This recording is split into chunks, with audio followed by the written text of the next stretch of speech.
Let me ask you about superannuation. When I spoke to Angus Taylor earlier this week, he said, it's up to the government to explain whether tax concessions should be limited for superannuation balances that have over $3 million.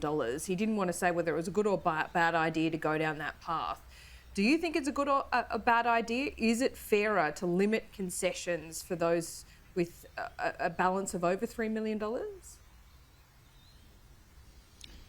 Well, it's worth remembering that that the Turnbull government put in place limits on concessions for the treatment of pension or retirement savings accounts of $1.6 million back in 2016. So we acted, and we did so in ways that were transparent and clearly argued at the time about the merits of ensuring the superannuation system was treated in a sustainable way, and that particularly in that retirement phase that the degree of concessions available were focused on what people need for their retirement income in years.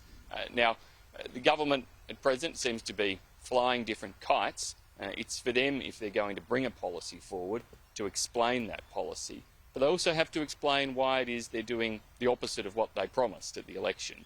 Mr Albanese was pressed on whether there would be changes to superannuation, and he said there wouldn't be. So this will be a backflip. It will be a broken promise if they act in this area, and they're going to have to be transparent about that. And meanwhile, you've got to really worry about some of the ideology driving parts of the government on this. Stephen Jones out there again talking in ways like people's individual savings in their superannuation account don't belong to them, but belong to some sort of broader national interest. Well, that's of great concern if you're wanting to collectivise an approach in terms of superannuation. These are the individual savings of individual Australians. They are there clearly for retirement purposes, absolutely, and those funds need to be empowered first and foremost to protect the savings of those individual Australians and get the best possible returns on them. That cannot be compromised. Simon Birmingham, thanks so much for your time. We'll speak soon.